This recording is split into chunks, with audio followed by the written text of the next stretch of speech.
The night she raped the male protagonist, he cried bitterly. When he woke up the next day, he ran into the arms of the righteous heroine with my baby in his arms. The next time we met was the day I became a prisoner. The male protagonist looked fierce and crushed my wrist bones with his toes. He said I had defiled him, and that he would not allow my evil offspring to remain with him. I escaped with my broken body and was rescued and brought home by a strange Omega. But later, it was the male protagonist who came to me with the child. It was also the male lead who begged me to take a look at him and the child. 1. I am the wolf girl Alpha, and the daughter of the wolf pack leader. Wolves are bloodthirsty and violent. I am still the next queen. So my parents raised me to be cold-hearted and hard-hearted since I was young. The only time I was soft-hearted was with a male Omega who was a long-haired lop-eared rabbit. It was in the chaotic red light district in the city center. When I was leading a raid, I encountered a male Omega who was forced into estrus and was about to collapse on the side of the road. He was thin and slender, but his steps were chaotic. Under the messy hair is a beautiful but flushed face. There were many bad alphas passing by, all eager to try, staring at him with explicit eyes and whistling at him obscenely. He used the wall as a fulcrum and barely supported his body. He held a sharp dagger in his right hand and blocked it in front of him. I don't know which Omega it is. Lop-eared rabbits plus Omegas are almost the most vulnerable species in gender. He was like a piece of cake covered in honey, standing among a group of hungry people. The moonlight shone on the dirty and mottled ground. Only the moonlight and he are the purest. I sat in the car and watched him for a while. When an alpha was about to knock away the dagger that protected him, he finally pushed open the car door. I don't have to do anything, the guards will clean up the debris around me. I stood in front of the Omega and lifted his chin with my fingers. His attack was extremely fierce, and when I touched him, the tip of the dagger was already against my throat. "Get lost," he said. His voice was hoarse, like an old gun that had been sharpened on the battlefield. It doesn't match his appearance at all. But I faced his dagger and moved closer to him. "I saved you," I whispered. Alpha's oppression of Omega is physical, not to mention species oppression among us. No matter how strong he is, no matter how agile he is. He was in heat and had no choice but to surrender in front of me. 2. I took Omega home. I've never met anyone like him. Clean, fragile, yet cold, hard, and fierce. The estrus period is a pain that every Omega will experience in his life. What's more, he was stimulated and forced into estrus. There are many ways to suppress, but without exception, it will cause a lot of irreversible damage to the Omega's body. And I was really interested in him and I wanted to take him in. This is the first time I've been interested in an Omega. So without much hesitation, I took Omega to my bed. I said to him, "Follow me, and this won't happen again tonight." He just yelled at me hoarsely, telling me to get out. I easily overpowered him. I stroked his face to comfort him, saying, "It hurts so much to be in heat." I said, "I'll help you." He struggled and punched and kicked me. But in my eyes, that little bit of force was just a cat's scratch. Finally, he raised his head and cried. I held his face and kissed the tears from his eyes. Tonight, the sight of his profile stopped me in my tracks. When I lifted his face and saw his full appearance, I know it's him. It's hard for me to define the feeling at that moment. Like a flame suddenly leaping up and a flower finally blooming. I just want him. I want to mark him completely and make him my property. 3. Omega stayed with me for a full month. He really has a rare, beautiful face. Everyone says that the fox tribe is beautiful. But in my opinion, his clear yet firm facial lines are what I like. He doesn't talk much, is silent and aloof, and rarely makes a sound during the day. I didn't know his real name until he ran away from me, so I gave him a name. It was a moonlit night. I was sitting on the boat with him. I stroked his thin back and looked at the fireworks I had arranged for him in the distance.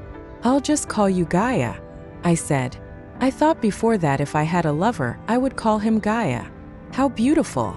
I enunciated the word softly, but he obviously didn't appreciate it, and even the expression on his face didn't change.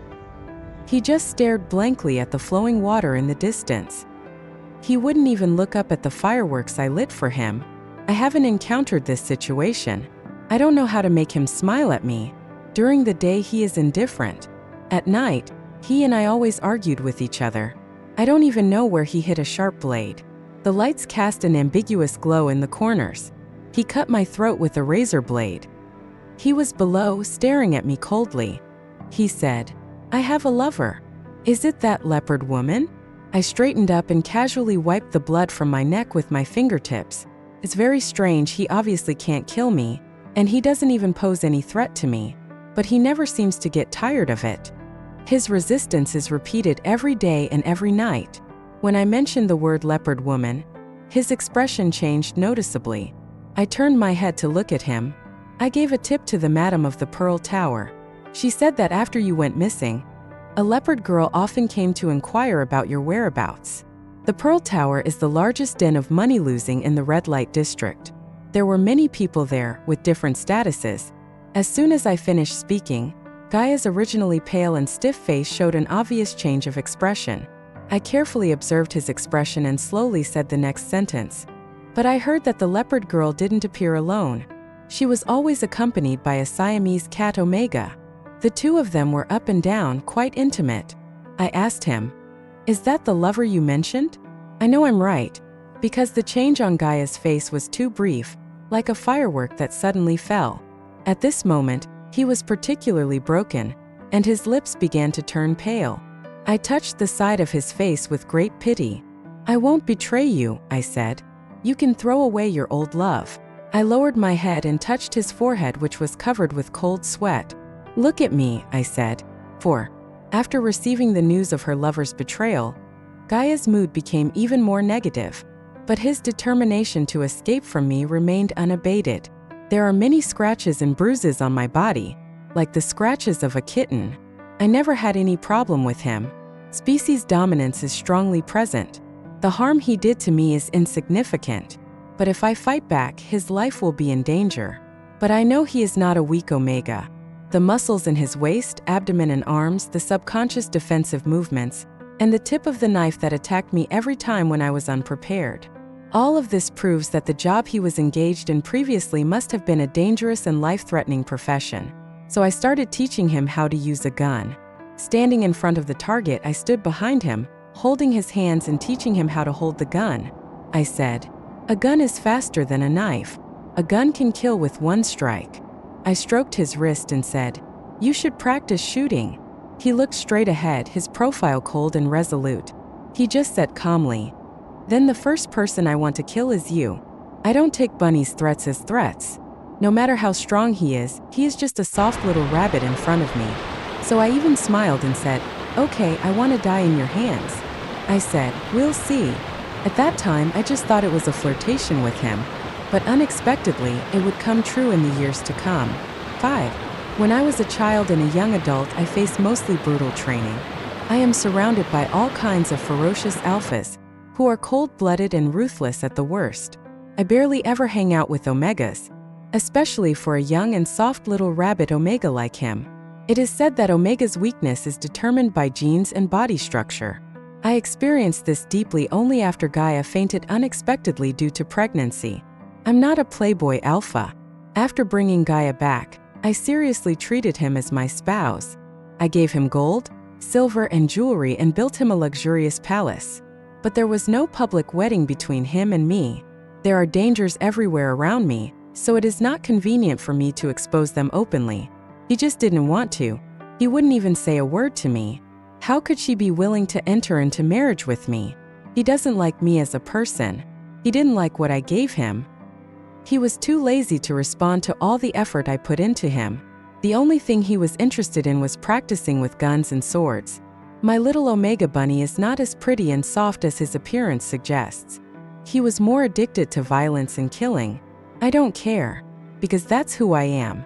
But after hearing that he fainted in the shooting room, I realized that he was pregnant. When I hurried back, I was faced with the doctor's congratulations and warnings.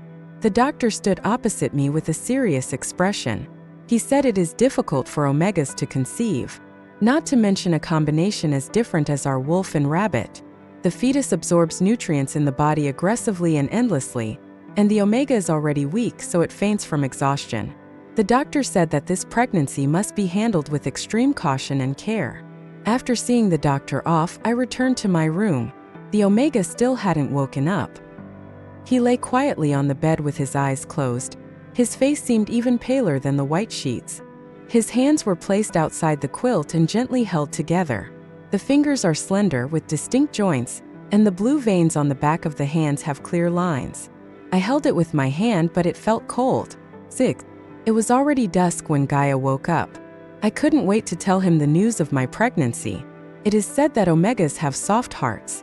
I tried to use this to arouse his sympathy for the fetus and also to arouse his feelings for me. After all, his pregnancy means another bond between us. A heavier bond. I gave him my assurance again. I said I don't discriminate based on ABO gender or species. Whether the baby is a wolf alpha or a rabbit omega, I will treat them equally. And the one who will take over the wolf tribe in the future will only be the fetus in his belly. I thought he would be happy. I thought he would let go of his grudge against me.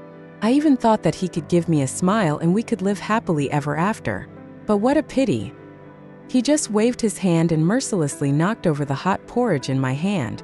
The porcelain bowl shattered on the ground. The hot porridge flowed down my arms onto the quilt he was covering himself with, making it look particularly dirty. Omega had clearly woken up, but his face looked even paler and more drained. He called my name for the first time.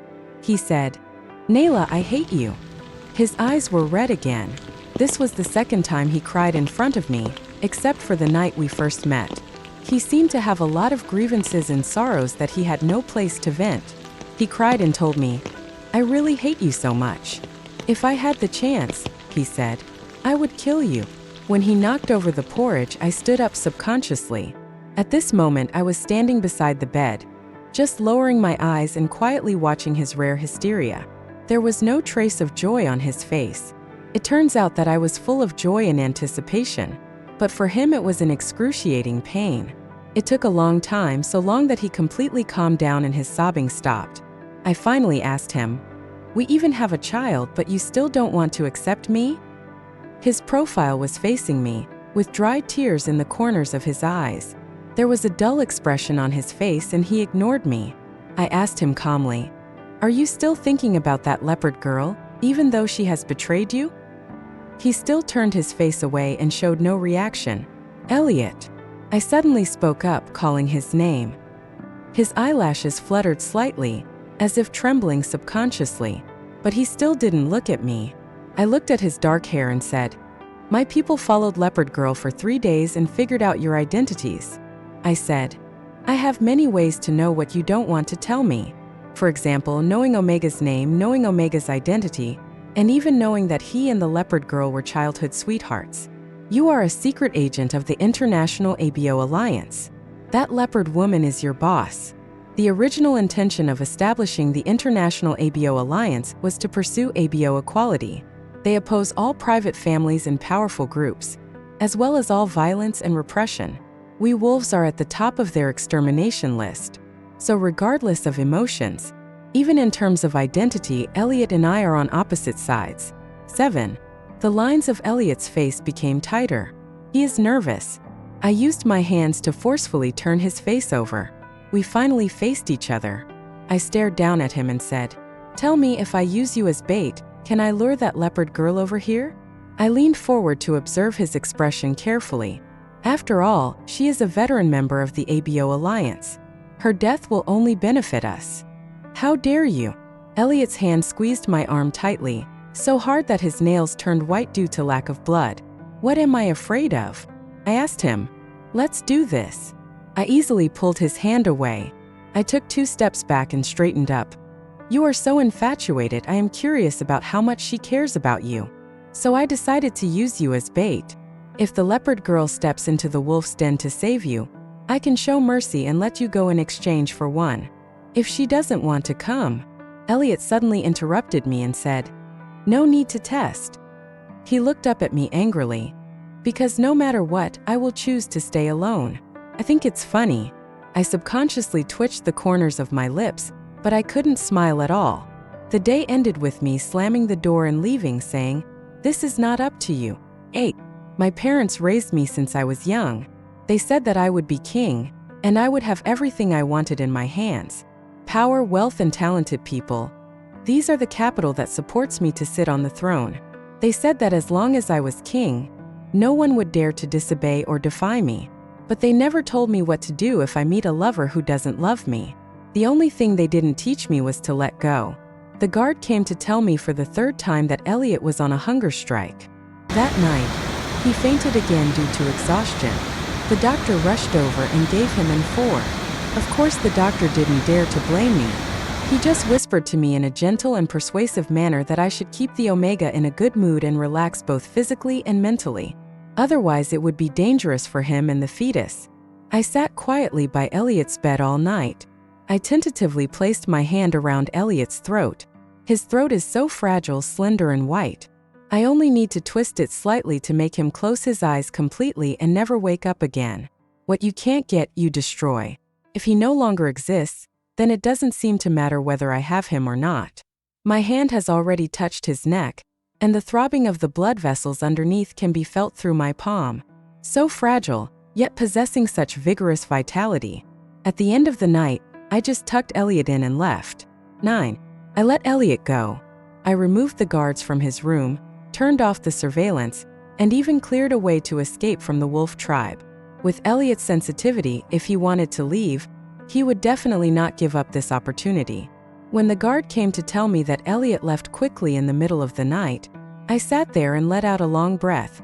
I clenched my palms and told myself to just forget it. Forget it. Elliot is not the only Omega in the world. Besides, his heart is with Nidalee. He is not my Omega. Things that don't belong to me. But I can't bear to destroy it. Then I deserve it. I can only let it go. If I am cruel to others, I can also be cruel to myself. Elliot was with me for less than a month. Then I will spend a year to get him out of my heart. Cut it out completely, leaving no trace of residue.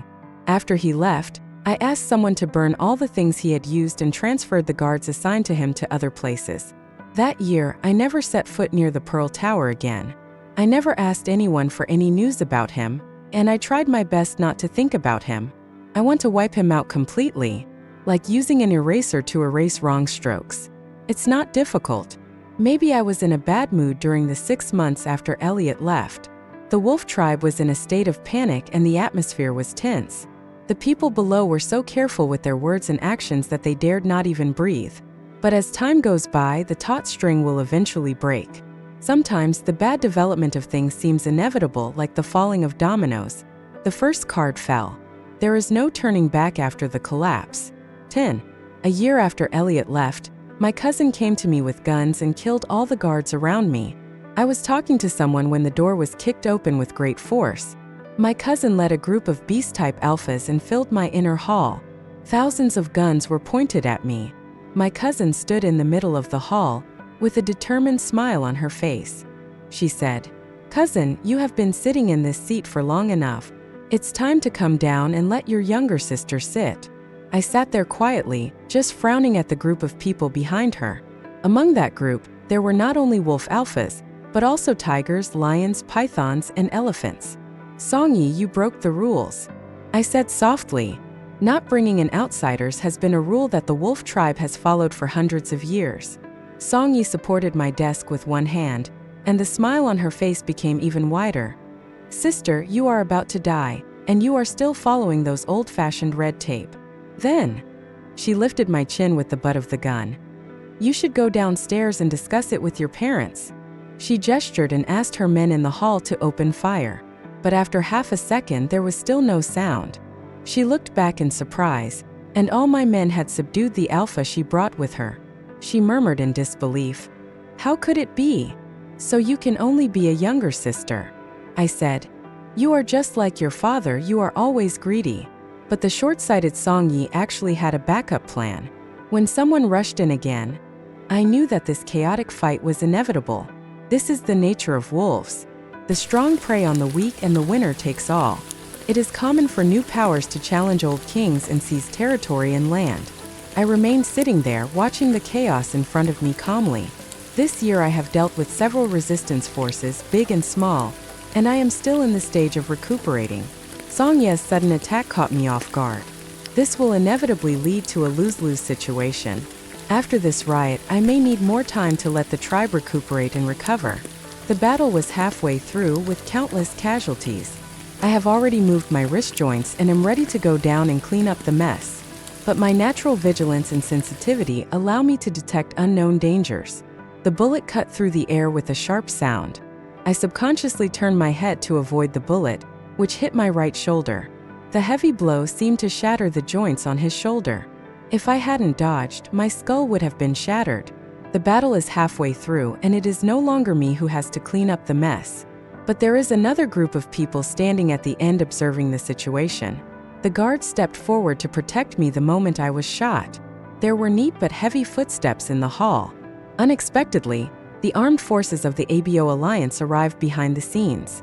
In the blink of an eye, men in black clothes and armed with guns surrounded the entire palace. The gun was pointed at us again.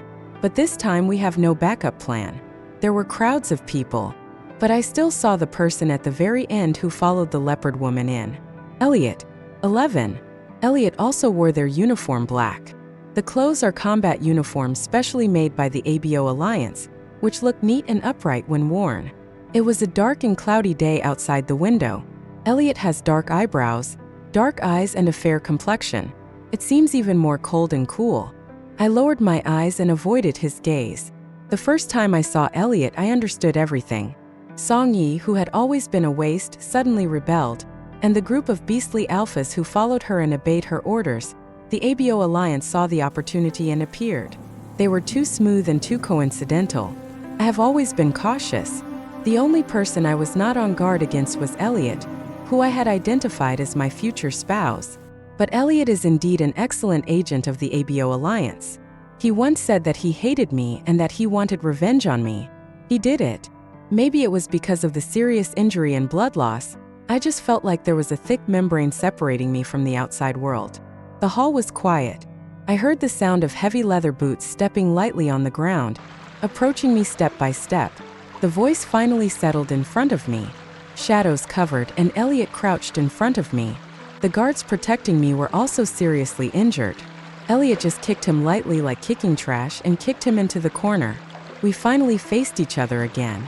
This time he is on top and I am on the bottom. He is the winner who is bound to win.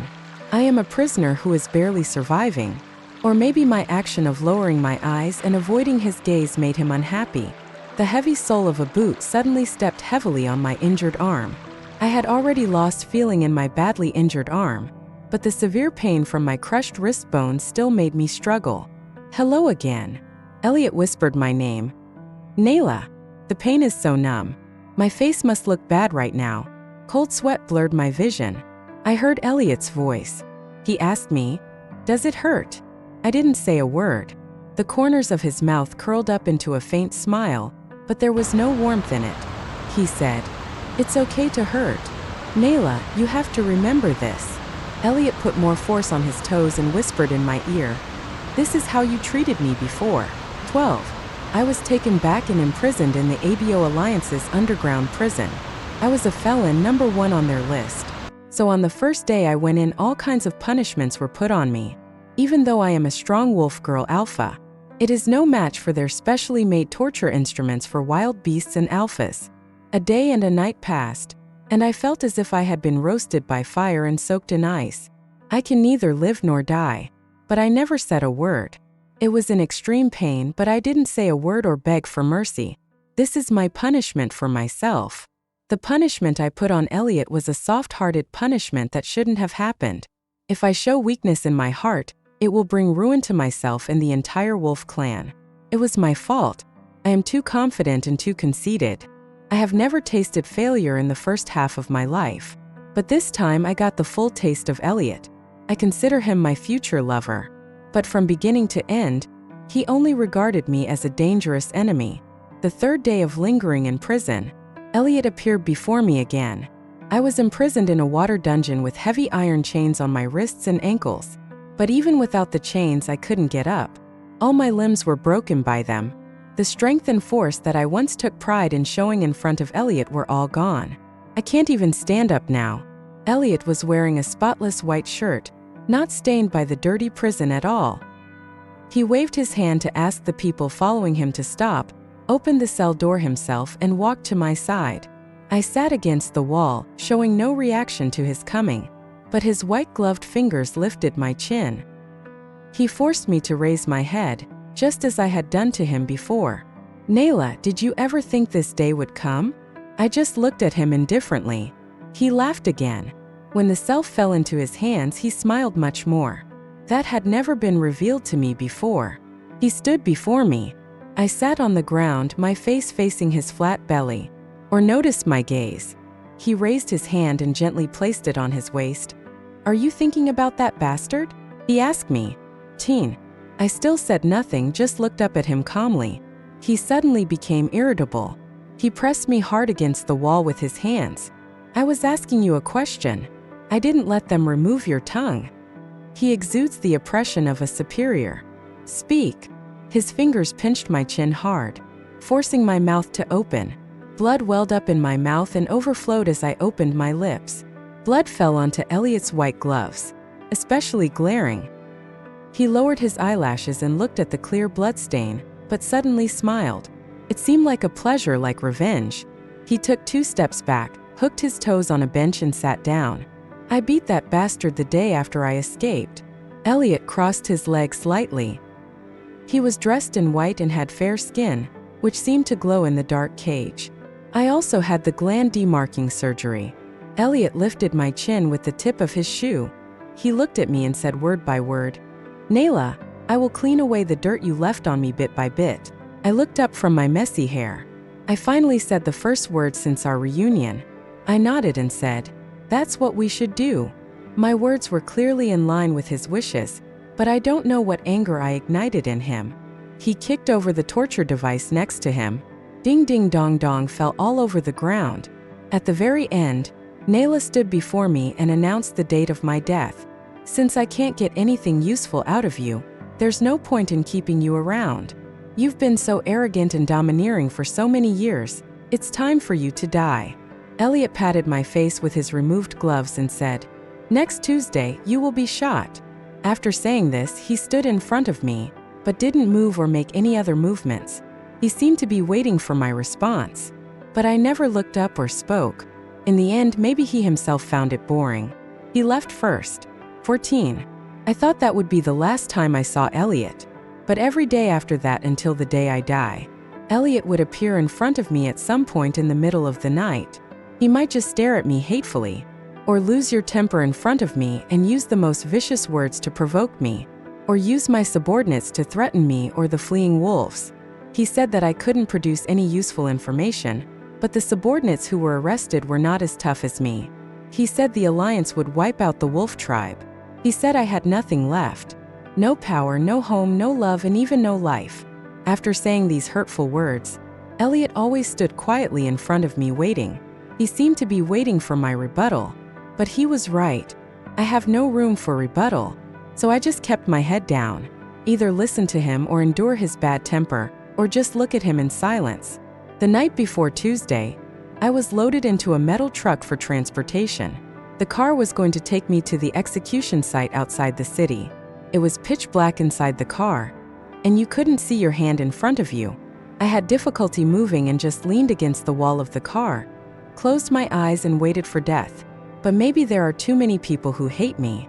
The car was driving on the road in the middle of the night and collided head-on with a tanker truck.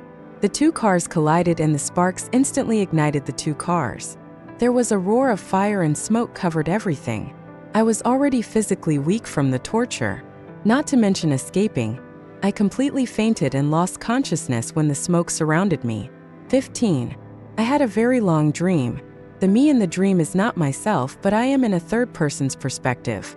Many stories played out before my eyes. Then I realized that I was in a story about an alpha dragon with a harem of studs fighting monsters and leveling up. The alpha Catwoman, the Catwoman that Elliot loves deeply, is the only protagonist in this story.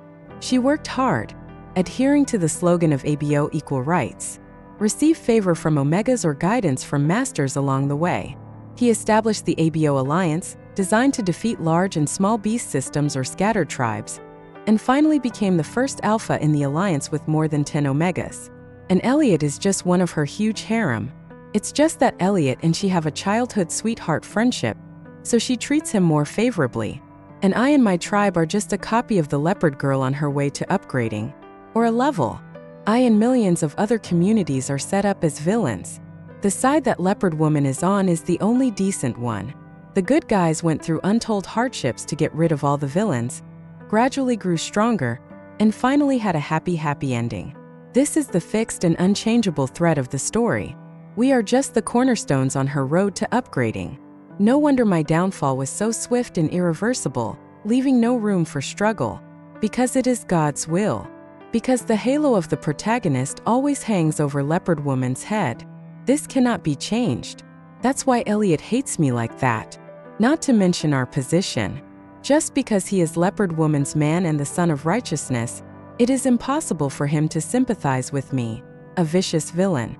But in the current situation, the villain is dead. Elliot returned to Nidalee's side, even removing all traces of his time with me. The story is back on track. It has nothing to do with me anymore. My consciousness gradually became blurred, and the story in my dream also became more and more blurred, until it fell into complete darkness. I don't know how long I floated in the darkness. When I touched the ground again, I smelled the cold smell of disinfectant. Pungent but refreshing. I opened my eyes almost instantly. Then in the next second, I saw the white ceiling above my head. 16. I subconsciously tilted my head to try to prop up my body, but I could hardly feel the existence of my hands and feet. Fortunately, there was a slight sound outside the room and someone pushed open the door. Strange but gentle footsteps approached me. My mind was alert, but my body couldn't keep up. While I was struggling with my consciousness, the man was already in front of me. I saw a long-haired male Omega wearing gold-rimmed glasses and a white coat. He lowered his head slightly and examined me with medical instruments. His fingers were covered with rubber gloves, but they were still gentle when they touched my face. Maybe it was because he saw my tense expression. He straightened his hanging hair, curled the corners of his lips and gave me a gentle smile. "Don't be nervous," Omega said softly. "I won't hurt you." Waking up almost took away all the strength I had from my illness. The liquid that Omega gave me might contain some sedative ingredients. I soon fell asleep again. When I woke up again, it was dusk. There was a huge floor-to-ceiling window in the room, and outside the window was the dark blue twilight. I turned my head slightly on the bed, and the Omega who was dozing on the side of the bed with his arms propped up opened his eyes. This time I finally saw clearly the Omega in front of me. It was a fox Omega. Awake. He pointed a number at me. "Today is the 7th day of your coma. Who are you?" I haven't spoken for a long time, and my words sound hoarse and unpleasant.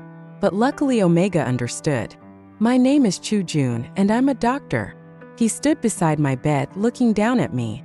Our eyes met and he said, "I brought you back." "Why?" I asked him, frowning. He reached out and adjusted the speed of the liquid hanging on me, and the curve of his profile was very gentle. "If I don't bring you back, you will be put to death." I sensitively caught the meaning behind his words. "Did you arrange for the tanker truck to hit us?" Omega just smiled and said nothing, neither saying yes nor no. He gathered the sheets for me and tapped the edge of the quilt with his slender fingers, as a soothing gesture. He smiled with his eyes crooked, and they were indeed like foxes and phoenixes. He said, "Your injuries are too severe. Even I am not sure I can completely heal your right shoulder and legs. Take good care of yourself first. When you recover, I will tell you everything you want to know." 17. I was really hurt during that jail time in the ABO League. My limbs were injured and I couldn't move. I had to lie in bed every day. Chu Jun is an exceptionally qualified doctor. He has superb medical skills and a gentle personality. Every day before I close my eyes, I see his smiling face. After I open my eyes, I see him sleeping lightly with his forehead resting on my bed. But the treatment lasted nearly a month. I saw only him. The room I stayed in was not strictly a ward. It was more like a converted bedroom. The room is filled with medical equipment of all sizes. This is not something an ordinary doctor can do. One evening, the night breeze was gentle, and the warm wind outside the window blew the flowers in front of the window. I leaned against the bed and watched Chu Jun, who was recording the data on the instrument with his eyes downcast, and finally asked him again, "Why are you alone?" He looked up at me and gave me a sly smile. "I can take care of you by myself," he said. "Others will only hinder me." He stuck the black pen on the hinged book, looked at me with a chuckle and said, "I performed all of your surgeries on you alone." He seemed to want a compliment from me, but I didn't respond. I just looked at him calmly and continued to ask him, "So where is this?" "At my home." He answered every question, but the smile on his face was a little helpless. He said, "It's still downtown. I wanted to take you abroad or to another city, but you were too badly injured at the time, so I didn't dare to delay. By the time you recovered, the city would have been under martial law again. It would be inconvenient to go out now." Martial law. I caught the word and asked him with a frown. The power of the ABO alliance is gradually expanding, and currently they are the only ones who can issue martial law in this city. 18. Chu Jun lowered his eyelashes. He put the notebook in his hand on the bedside table, and then sat down next to me again. He put away the smile on his face and said, "Minister Jiang from the Alliance is looking for you." Minister Jiang. I looked up at him and asked, "Elliot?" He nodded slightly as if in agreement. Then he raised his hand and touched his forehead, as if he was a little embarrassed, and there was some powder on the side of his face. "It was too urgent at the time. When they took you away, they used a dead alpha to replace you. Maybe the tail was not cleaned up properly, and that Minister Jiang." Chu Jun's eyes wandered over me for a moment before he said softly, "That Minister Jiang was indeed not in a good state after learning about your death. He kept dwelling on it, so it was inevitable that he would find clues. So the whole city is under martial law now. I heard that the minister not only posted a 20 million bounty, but also personally led people to patrol the city, turning the world upside down to find you." Chu Jun spoke slowly, as if he was observing my expression while speaking. He even knew about me and Elliot. So I lowered my voice a little. "Who are you?" Chu Jun raised his hands, a gesture of surrender and begging for mercy. I am so weak that I need his help even to sit up. But he still gave me the utmost respect. He smiled and said, "Dr. Zhang Jinshan is my father's student. Zhang Jinshan is my personal doctor. He is the doctor I sent to take care of Elliot after he came to me. He is also the doctor who diagnosed that Elliot was pregnant. My father is Chu Yueyuan." He added, "Chu Yueyuan, this is a well-known name in the medical field. The head of a famous medical family. He has countless students and is a figure that politicians from many countries find difficult to invite. Zhang Jinshan is Chu Yuan's student. No wonder Chu Jun knows so much inside information. No wonder he had the financial resources and ability to save me." The question returned to the beginning. I suppressed my expression, leaned against the head of the bed and asked him, "So why did you save me?" "Because you once saved me." This was the first time Chu Jun looked at me so seriously. In the past, he always smiled when facing me, but he always seemed to be afraid to look me in the eye. When I looked straight at him, he would always avoid me slightly. But at this moment, he looked at me seriously without avoiding or dodging. "Perhaps you have forgotten that about 10 years ago, you rescued a group of kidnapped children from a group of jackal traffickers." Chu Jun said, "I am one of them." My fingers on the sheets moved slightly. I had indeed forgotten it, and even when he reminded me, I couldn't remember it. Because I have done so many similar things, I can't pick him out among the monotonous memories. 19. But the king of Chu did not dwell on this. He then changed the subject. "Now that you've woken up, there's no rush for future arrangements," he said with a slight smile, revealing a domineering confidence. "You're here with me, no one can hurt you anymore." I said, "No need to call you that anymore." Chu Jun hesitated slightly, and asked with his lips slightly parted, "Then what should I call you?" "King." I smiled helplessly. "I've already been a drowned dog, how can I be a king?" Chu Jun suddenly leaned closer with his face raised, and there was a light sweetness in his breath. Not intrusive, but always there. "You are older than me, so I will call you sister." This is a very bold Omega who doesn't hide his feelings.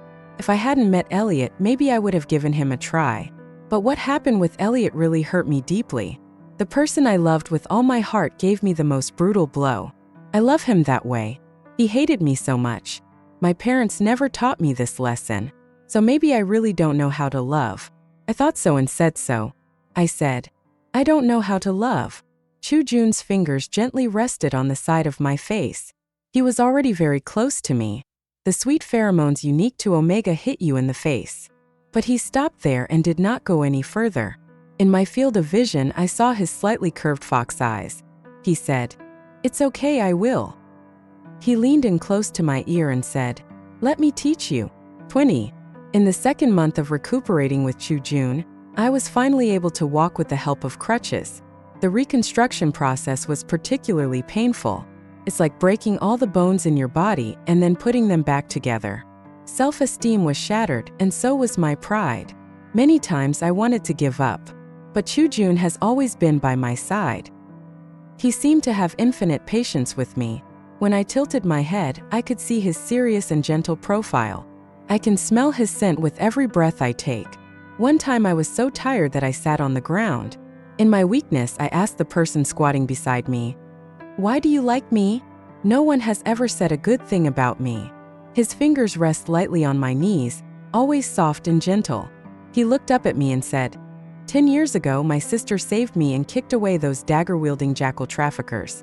I was locked in a cage by them at the time, and I just thought you fell from the sky.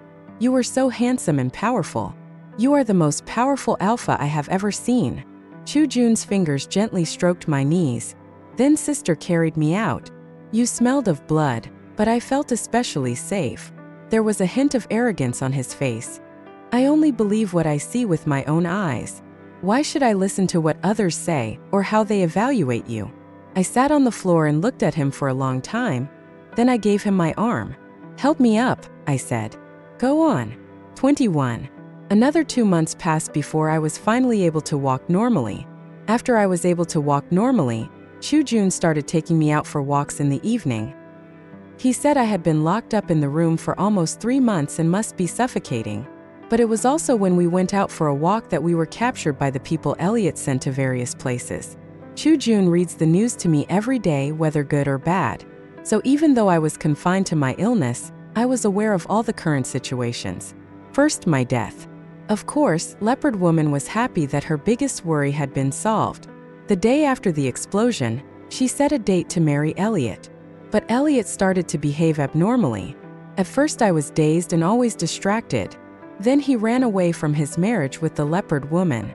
And then it seemed as if I reacted belatedly. Chu Jun said he was very crazy. He caught some clues about the explosion and refused to believe that I was dead. He was certain that I was still alive. His forces were jumping up and down in the city, determined to find me. Of course, the Leopard Girl would never allow him to go crazy just for a Wolf Girl alpha. So I heard they broke up. The breakup was both sudden and huge. Maybe it's because of the dream I had when I was in a coma. I now feel that these things are far away from me. It's so far away, like there's a chasm between us. When I think of the past, when I think of Elliot, I feel almost no emotion at all. And when Elliot actually came to find me, I finally felt something real. It was a morning, and Elliot and his men surrounded our apartment. He started knocking on the door from outside. When Chu Jun and I didn't open the door, he couldn't help but bang on it. Nayla, I know you're in there, he yelled from outside the door. There are neighbors living next door, and I'm afraid he will go crazy and disturb others. So I went over and opened the door. As the door opened, Elliot didn't have time to retract his hand from hitting the door, and it almost fell on my shoulder. He quickly withdrew it but touched me again with red eyes. It's really you. Nayla, they said it was you, it really is you. He raised his hand to touch me but seemed afraid to do so, cautious and hesitant. Looking back now, whether it was at the beginning or now, Elliot is always in tears in front of me. There were too many tears for Omega. Is there something wrong? I asked him while blocking the door. He just looked up at me, speechless. 22. I smiled faintly. It's because I escaped at that time, and they want to catch me and kill me. Elliot shook his head quickly, denying urgently. No, not again. They all said you were dead, I don't believe it. Elliot cried. The water gathered in the eyes finally turned into tears and slid down the corners of the eyes. He seemed to want to come up and hug me. I don't believe you're dead, he muttered to himself. I took a step back and didn't let him hug me. My expression remained calm. Then just treat me as dead. Anyway, the wolf tribe is now extinct, and my existence has no meaning. It means something. It means something to me. You don't know how long I have been looking for you. I dream about you every day." Elliot cried.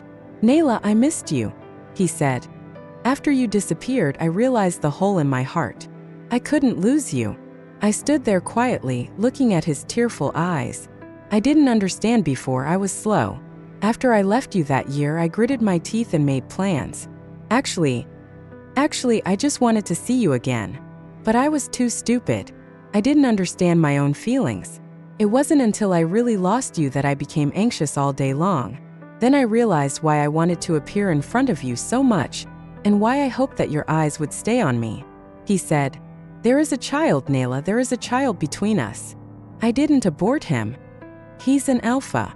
You said before that you'd like him regardless of whether he's an alpha or an omega. Do you want to see her? I'll bring her here tomorrow. She can already talk and call people."